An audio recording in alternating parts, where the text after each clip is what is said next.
Olá, pessoal do Nutri Updates, tudo bem? Hoje nós vamos falar por onde começar a terapia nutricional do paciente crítico. Nós temos aqui, eu vou começar a apresentar para vocês, a jornada do paciente crítico durante a reabilitação, com foco no estado nutricional, nas triagens e nas avaliações nutricionais. Então, o paciente, no primeiro momento, ele é admitido na unidade de terapia intensiva, ele passa por esse momento que é a primeira semana, onde corre um intenso catabolismo, perda de massa magra, de outros componentes teciduais também. Depois de uma semana na UTI, o paciente fica naquele momento que ou ele vai de alta ou óbito, ou ele se torna um paciente crítico crônico. Aqueles pacientes que vão de alta vão conseguir a sua reabilitação na enfermaria, em um momento, dependendo do tipo de acometimento, ele pode ter uma estada curta na enfermaria, uma estada mais longa, e depois ele vai continuar o seu processo de reabilitação no ambiente hospitalar. Então, nós vamos trazer particularidades da avaliação nutricional nesses momentos que eu apresentei para vocês.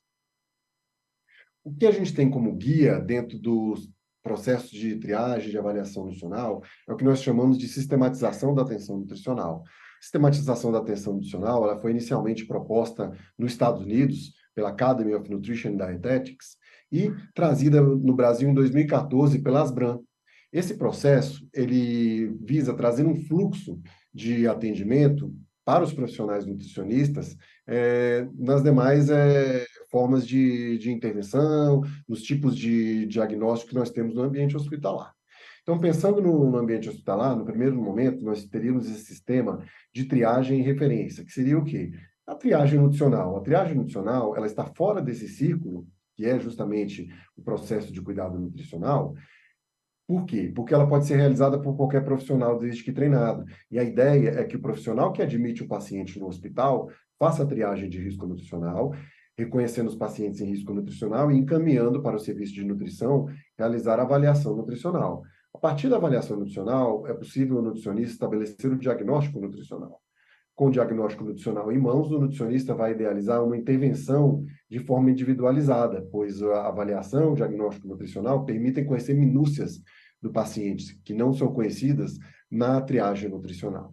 Com a intervenção, é necessário um monitoramento dessa intervenção, monitoramento clínico, monitoramento do estado nutricional. Esse monitoramento, geralmente, em unidade de terapia intensiva é diário, às vezes até 2 vezes por dia. Enfermaria pode ter uma frequência um pouco menor, mas fato é que depois de 7 a 10 dias, o paciente vai ser novamente reavaliado. Essa é a legislação brasileira que determina, Resolução 503, esse prazo de 7 a 10 dias. E a partir daí é reajustado tanto o diagnóstico nutricional como a intervenção, e o paciente passa em um processo de monitoramento ou numa nova clínica, se ele está diminuindo de complexidade de atenção hospitalar, então na mesma clínica, se ele permanecer internado, por exemplo, na UTI, ele vai seguir lá sendo reavaliado e com novas intervenções que são condizentes com o momento clínico atual. Então, falando agora do processo de admissão hospitalar do paciente, o que nós vamos fazer é trazer aquele processo de cuidado nutricional e esmiuçar ele ao longo da jornada do paciente durante a internação. Então, no processo de admissão, o que nós temos de pontos críticos desse momento? Os pontos críticos são o início precoce da terapia nutricional, para aqueles pacientes em risco nutricional e desnutridos, é claro, aqueles pacientes que estão em condição hemodinâmica estável. Nós vamos fazer o redimensionamento das metas a partir do quarto dia, ou então na piora, ou então na melhora do quadro clínico. Então, nós temos esse primeiro momento agudo, nós depois vamos, a partir do monitoramento, a partir da evolução clínica, reajustar as metas.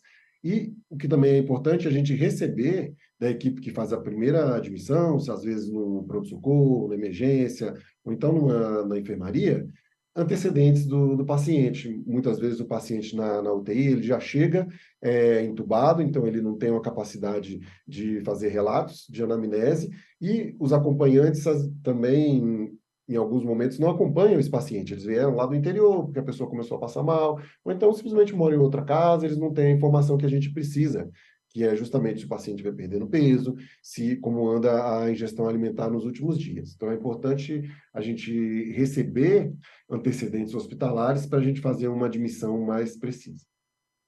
E o que a gente vai avaliar? Então, no primeiro momento, a gente vai fazer uma avaliação de gravidade, risco nutricional e síndrome de realimentação, vai definir o estado nutricional inicial e, no final desse primeiro momento aqui, reavaliar, depois de 7 a 10 dias. E também fazer a avaliação diária de aceitação de terapia nutricional, de intercorrência. Então, o processo de monitoramento, que nesse momento agudo é bem mais crítico do que quando o paciente já está mais estável. Então, o que nós temos de triagem nutricional?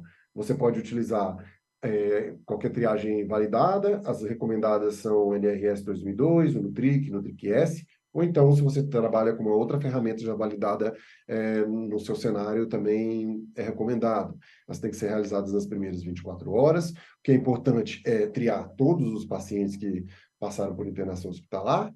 Tem pontos positivos, que ela é fácil, objetiva e tem boa reprodutibilidade. Alguns dados contra, principalmente quando você não tem aquelas informações de anamnese, porque a maioria das triagens nutricionais trabalha com esses fatores de risco.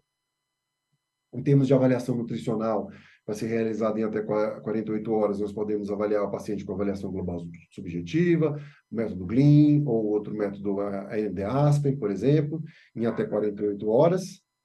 Aspectos importantes fazer anamnese com acompanhantes daqueles pacientes intubados. Então, quando a gente tem um paciente que não pode responder às nossas perguntas, a gente tentar procurar essas informações com aqueles acompanhantes que sabem relatar. Pontos positivos, ela que é reprodutível, né, quando ela é validada, quando nós temos pessoas que são treinadas para realizar esse protocolo, e os pontos negativos são quando justamente a gente não tem essas informações de anamnese, que é o mesmo caso da triagem nutricional.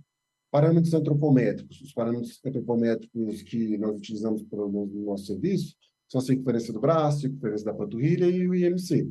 Quando que eles são feitos? No momento da avaliação nutricional. Eles são importantes porque eles atuam como auxiliares na elaboração do diagnóstico nutricional. Pontos positivos, super baixo custo, ela é fácil e objetiva. E pontos contra, por exemplo, os pacientes mais edemaciados, a gente vai ter dificuldade de estimar a verdadeira medida antropométrica. Também é importante, no momento da admissão, a gente avaliar o risco do paciente de evoluir com síndrome de realimentação. É importante a gente dizer que esses instrumentos, por exemplo, o NICE, a proposta da Aspen, elas avaliam o risco de síndrome de realimentação e não a ocorrência do síndrome de realimentação. Quando que a gente vai aplicar esses instrumentos? Ao início da terapia nutricional, então nos primeiros dias de internação na UTI. Aspectos importantes que justamente os níveis de fósforo, potássio e magnésio devem ser repostos antes de iniciar a terapia nutricional, principalmente quando você encontra aqueles pacientes com níveis bem mais baixos do que o recomendado como normal. Pontos positivos, que reconhecem um acometimento que é muito esquecido e de potencial fatal.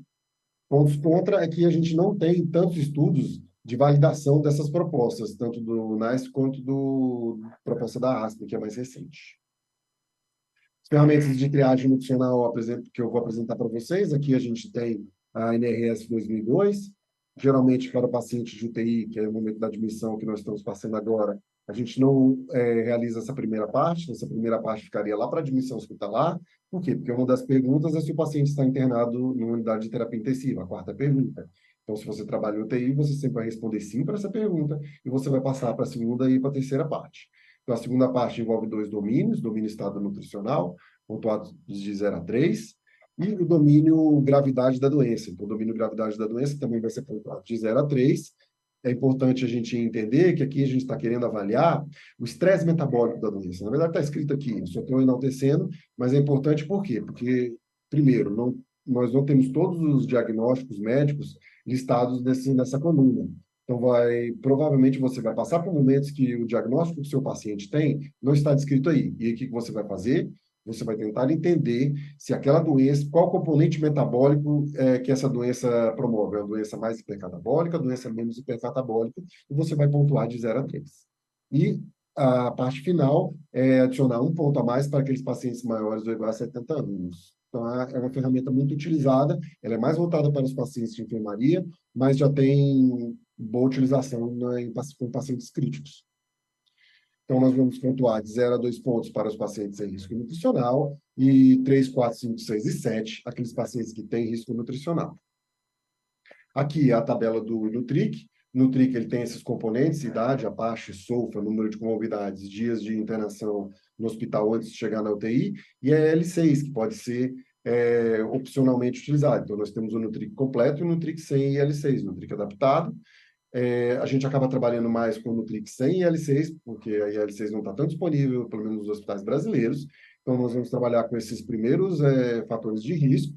A gente consegue observar aqui também que o Apache é o componente que tem maior peso nesse score, seguido da idade do SOFA, e os outros dois componentes são praticamente sim ou não. Nós vamos classificar os pacientes como de 0 a 4 pontos, aqueles em baixo risco nutricional, e a partir de 5 pontos, pacientes em alto risco nutricional. E o diagnóstico GLIM, então, passando aí aquelas ferramentas de triagem nutricional, agora a gente vai falar de avaliação nutricional. O diagnóstico GLIM ele tem dois domínios, domínio etiológico, que é composto pelos fatores de risco de redução da ingestão alimentar ou assimilação, e o outro, a presença de doença ou componente inflamatório.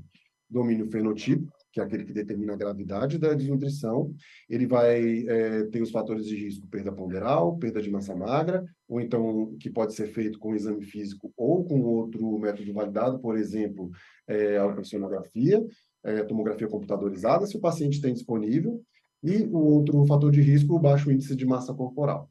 A partir do reconhecimento de um domínio etiológico e um domínio fenotípico, nós podemos classificar o paciente como desnutrido.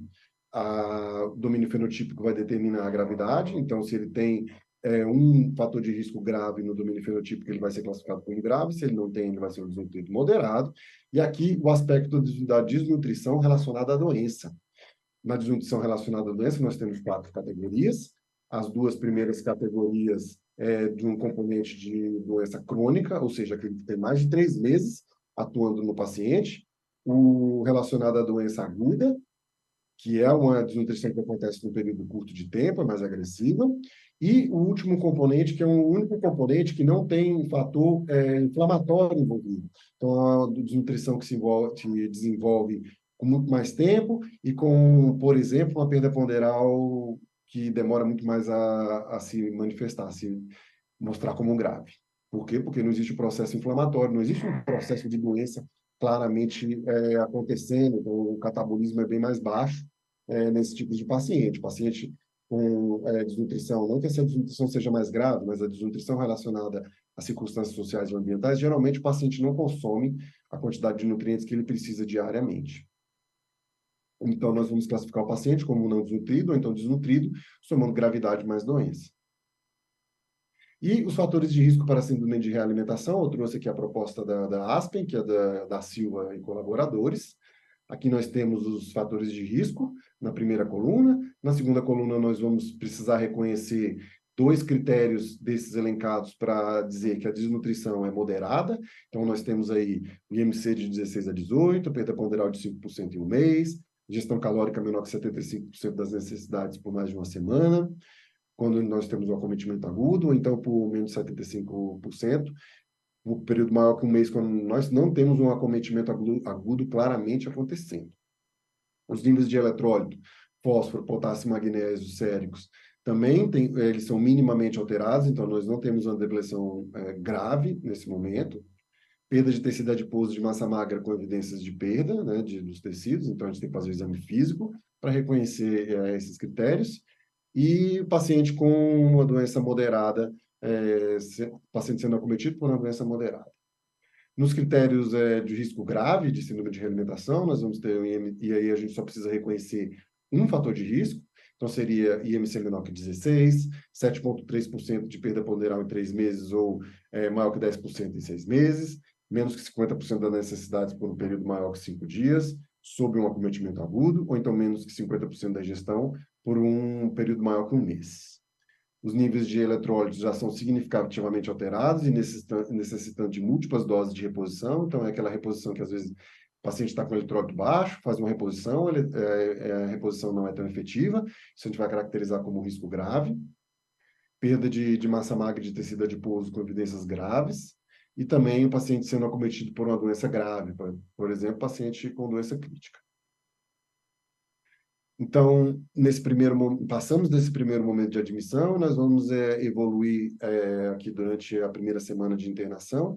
Nessa semana, esses 2 gráficos mostram, o primeiro gráfico aqui com o eixo Y e eixo X, mostrando rápido decréscimo da espessura de massa magra aqui, por exemplo, músculo da coxa, por exemplo, reto femoral. Então, nós temos nos primeiros 7 dias aí uma perda aguda, e depois o paciente atinge um platô de perda, ou seja, ele continua perdendo, mas é uma perda menos acelerada do que na primeira semana. Isso é motivado por algumas razões, agora aqui na segunda figura, principalmente desuso, iatrogenia, proteólise, citocinas catabólicas atuando no paciente, resistência à insulina, resistência anabólica e hormônios catabólicos, que fazem com que o paciente perda massa magra, fique sarcopênico, frágil e adquira a pós-intensive disease, né? Ou seja, o paciente vai ter aquela síndrome pós-UTI. Síndrome pós-UTI que é marcada por quê? Principalmente por fraqueza e perda de massa magra e diminuição da capacidade funcional. Esse aqui é o exemplo de um paciente que ficou 7 dias com a gente. Então, no primeiro mês, ele tinha uma quantidade representativa de massa magra. Depois de 3 dias, ele teve uma pequena perda. O maior exemplo disso é o fêmur, que ficou mais proeminente aqui. E depois de 7 dias, ele teve essa perda bem mais representativa do que nesse período inicial de 3 dias. Então, na primeira semana, o que nós temos que avaliar? Bom, nós temos que avaliar recebimento de terapia nutricional e avaliação de intercorrências conforme os parâmetros do GIDS, que é o Gastrointestinal Score Failure, fazer a reavaliação nutricional e de composição corporal e balanço nitrogenado após o fim da doença aguda.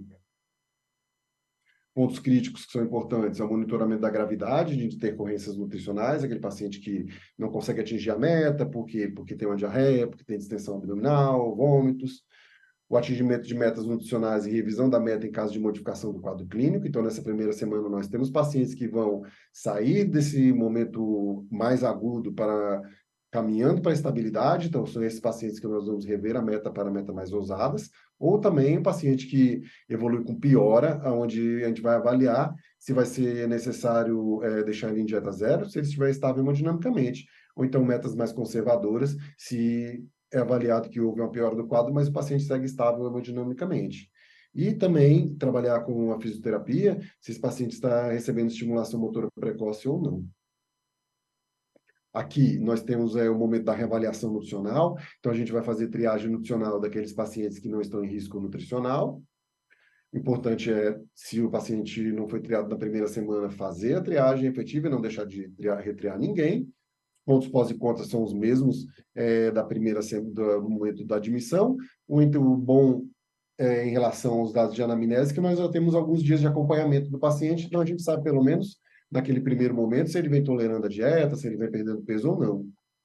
Na avaliação nutricional é o momento de repetir, então no fim da semana, observar as modificações provocadas pela doença aguda, pontos positivos que a gente vai poder comparar esse paciente com ele mesmo no momento da admissão, e os pontos contra seria principalmente na presença de edema, que é muito mais difícil a gente avaliar a perda de massa magra, perda de tecido adiposo, ou então IMC visual desse paciente com edema. Os parâmetros de antropometria também, vamos reavaliar junto da avaliação nutricional, comparar com as medidas anteriores, os mesmos pontos positivos e os pontos contra também. Aqueles pacientes que têm edema, vai ser mais difícil a gente obter a estimativa da medida sem edema, ou então fazer uma comparação com o momento anterior, se ele ganhou muito edema, ou então se ele estava edemaciado antes, se perdeu. A gente vai ter que tentar entender, por exemplo, comparando o balanço hídrico da semana, balanço acumulado, para saber se ele, por exemplo, só perdeu água ou se ele perdeu muito mais água do que massa magra, por exemplo. Os parâmetros de síndrome de realimentação, eles são bem importantes para aqueles pacientes que foram reconhecidos como risco de síndrome de realimentação, e aqui a gente vai ter que observar justamente os níveis baixos dos eletrólitos, potássio, magnésio e fósforo, que tem que ser reposto diariamente. O paciente, geralmente, ele tem um pior cenário de síndrome de realimentação quando as reposições não são efetivas, ou seja, o paciente está recebendo a quantidade necessária de eletrólitos, mas ele não consegue aumentar a quantidade sérica, ou por aumento de perdas, ou então por uma condição especial que aumenta a demanda. Pontos contra em relação à variação de triagem de síndrome de realimentação é a progressão muito lenta da terapia nutricional, provocando déficit energético e proteico. Então, a gente pesar bem se aquele paciente, de fato, está em risco de síndrome de realimentação, e aí avaliar se ele vai precisar de uma meta menos ousada, ou então se a gente está sendo conservador demais e está imprimindo déficit energético nesse paciente. Então, naquele momento que o paciente vai ficando crítico crônico, ou seja, mais de 1, 2 semanas na nossa UTI, nós também temos uma condição especial, e é isso que nós vamos mostrar aqui para vocês agora. Então, nós temos, representando aqui a perda de massa magra do paciente, essa é a avaliação do D0, e como que ele fica no dia 14, né? Então, passados 2 semanas, ele tem uma perda importante aí de massa magra, esse aí é um corte de 2/3 na coxa do paciente, e a gente viu uma perda muscular de 15% nesse segmento em 14 dias. Então, é uma perda bem representativa, que a gente consegue ver na figura, né? O fêmur aqui bem mais levantado na foto. Paciente, então, que ele fica crítico crônico, o que nós temos que avaliar? Monitoramento diário, determinação de metas nutricionais levando em conta a condição atual, levando em conta o prognóstico e medidas de conforto para aqueles pacientes que têm prognóstico mais reservado, fazer a reavaliação em até 10 dias, que é o que preconiza a legislação brasileira, e também fazer balanço nitrogenado com um período de intervalo maior, se o paciente está estável na condição crítica. É interessante repetir em momentos de piora, ou então se a gente está avaliando que o paciente está perdendo parâmetros antropométricos mais rapidamente do que deveria acontecer. Com isso, nós temos pontos críticos, seria a avaliação do prognóstico, avaliação de força e mobilidade atual, e a gente vai definir metas compatíveis com essa condição individual. Contorno de intercorrências, avaliar a reabilitação de longo prazo e qualidade de vida, então é mais um ponto onde a gente vai ter que trabalhar o prognóstico do paciente, e avaliação de paliativação e adoção de medidas de conforto sempre junto com a equipe multidisciplinar. Então, não é essa avaliação não é uma coisa que a nutrição faz sozinha, temos que estar alinhados com a equipe e sempre conversando sobre esses aspectos, né, para a gente não estar com a terapia que destoa em relação a todo o grupo. Então, isso é muito importante para a gente manter, né, a coerência das nossas decisões, das nossas ações no ambiente hospitalar. O que nós vamos fazer aqui, então, com o crítico crônico? Triagem nutricional. A maioria dos pacientes já tem risco na primeira triagem, então ela tem um pouco menos valor para aquele paciente que está mais tempo internado. Talvez ela tenha mais valor se, por alguma razão, os nutricionistas não conseguem fazer avaliação nutricional, mas nós hoje em dia já temos, né, determinações de um nutricionista para cada 15 leitos no ambiente de paciente crítico, então é uma proporção que permite que as rotinas nutricionais sejam realizadas a contento. A avaliação nutricional ela vai se tornando sempre importante, e não é porque o paciente está muito tempo lá na nossa unidade de terapia intensiva que as coisas não mudam. Então, por isso que é importante a gente avaliar o paciente a cada 10 dias, que já é um período longo. Imagina que a UTI é um catalisador de muitas ações, né, de metabolismo. Então, mesmo que o paciente você avalie que ele está quietão lá na sua unidade de terapia intensiva, tem muita coisa acontecendo com ele está exposto a muitos riscos, risco de lesão por pressão. Então, isso é uma coisa que a gente não pode deixar muito tempo sem avaliar o paciente. Então, por isso que é importante, mesmo aqueles pacientes que estão muito tempo na unidade de terapia intensiva, que eles sejam avaliados em até 10 dias e ter suas metas redimensionadas.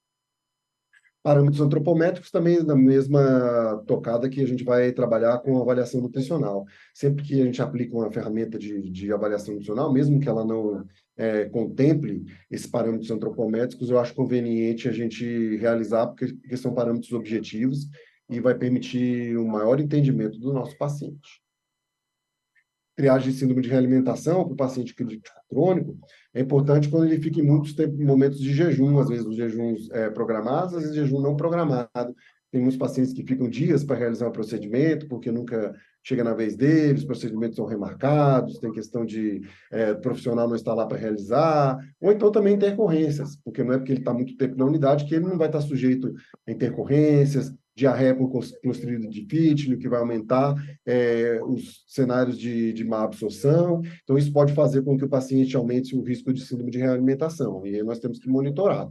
Os maiores candidatos a terem o risco de síndrome de realimentação elevado são aqueles que têm os eletrólitos baixos, e aqueles pacientes que, por alguma razão, estão longe de atingir as metas nutricionais.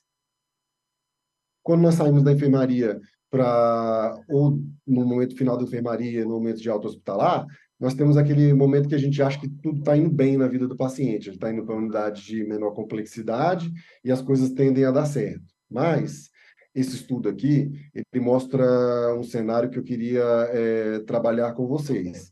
Que às vezes é claro que nós vamos ter um paciente cada vez mais disposto, junto da família, e junto aquele cenário positivo, mas será que depois que ele é estubado, ele vai receber terapia nutricional mais próximo da meta ou não? Isso é a resposta que esse artigo tenta trazer.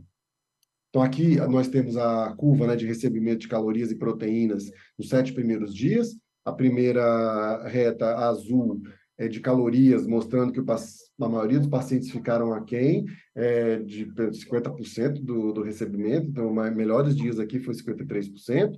E mais distante ainda da meta de proteínas. Então, nós temos aqui, depois da estubação, um cenário de déficit energético proteico.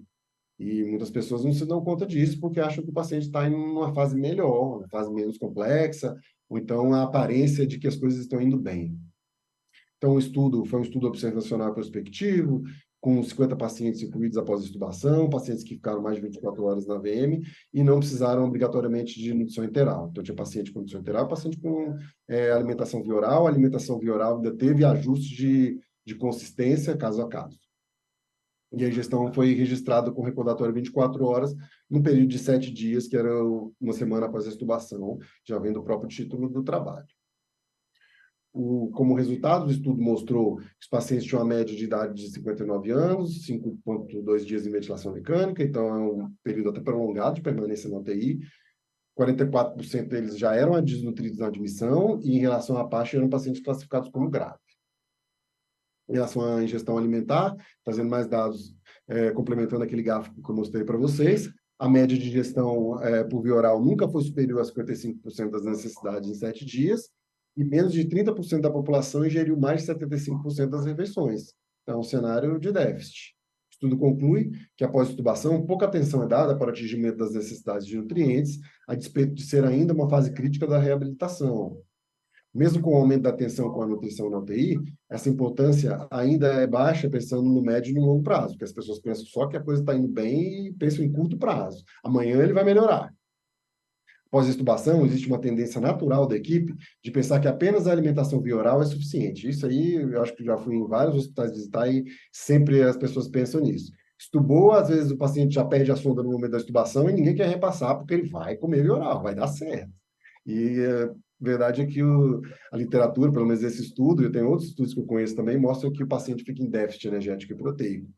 Isso piora a situação do estado nutricional. Se você for pensar que nessa primeira semana o paciente acabou de perder uma quantidade importante de massa magra, ele poderia começar o processo de reabilitação, ele não tem o cimento e o tijolo para fazer essa nova constituição. Então, faltam nutrientes. Por quê? Porque ele não consegue se alimentar como se alimentava antes. Ele está ainda sob efeito de opioides, nível de consciência rebaixado e também com o risco de disfagia aumentar. Pensando, então, nesse momento de reabilitação final, quais são os pontos críticos? Ingestão alimentar, sinergia entre a terapia nutricional e o reganho do desempenho funcional, transmissão do cuidado, é importante, como eu destaquei lá no primeiro momento, que o paciente chega na UTI, que nós temos necessidade de conhecer como foi a admissão hospitalar, aqui também é importante a gente manter esse registro apropriado, porque o paciente passa por muitas experiências na UTI, às vezes complicações, às vezes entendimento dessas complicações e contorno desse momento difícil, e o pessoal que trabalha, né, numa semi-UTI, na enfermaria, ou então faz acompanhamento ambulatorial, ele precisa saber dessas informações. Ah, seu João, antes de entrar na UTI, pesava 80 e saiu de lá com 65. Se não acontece esse registro apropriado, essas informações fundamentais se perdem e ninguém mais vai saber os detalhes desse período de internação hospitalar, e nós vamos começar sempre de novo a terapia do paciente, e aí a gente pode estar mais suscetível a cometer os mesmos erros que foram cometidos no primeiro momento. Então, o que nós vamos avaliar? Aceitação da terapia nutricional, seja ela via oral, enteral ou parenteral, aspectos de qualidade de vida, pois o paciente de fato está no momento de reganho de qualidade de vida, possibilidade de continuar a reabilitação fora do ambiente hospitalar, então como que ele vai fazer essa transição da casa, do ambiente hospitalar para a casa do paciente. Então, o que a gente faz, que a gente vai chamar de ponte entre a enfermaria e o ambiente do lar, é justamente o processo de deshospitalização. O processo de deshospitalização ele não pode ocorrer no último dia de internação hospitalar, onde a gente imprime uma folha com um monte de informação, passa para o paciente já está com a ambulância atrasada para levar ele não consegue absorver nada e ele vai ter muitos problemas em casa, porque essas informações não são absorvidas rapidamente, e o paciente pode ter um decréscimo e piora do nível clínico e ter que ser reinternado novamente, o que vai fazer com que o paciente perca a qualidade de vida, tenha maiores chances de infecção e aumento dos custos hospitalares para toda a sociedade. Então, o que a gente vai fazer nesse momento de enfermaria e de transição para auto-hospitalar? Você pode fazer triagem nutricional, mas o mais interessante é que seja feita a avaliação nutricional e o acompanhamento antropométrico. Isso nós vamos precisar sempre comparar com a avaliação anterior e promover ajustes individualizados para esses pacientes. As medidas antropométricas também são muito importantes, porque nós sempre vamos ter a medida anterior e aí poder comparar também balanço hídrico do paciente, como vem evoluindo, se o paciente vem no balanço muito positivo, se o paciente vem perdendo medidas antropométricas, mas negativando seu balanço. Então, são análises importantes que a gente pode ver, não trabalhar só medidas isoladas e com a implicação de uma medida isolada na melhora ou na piora do paciente.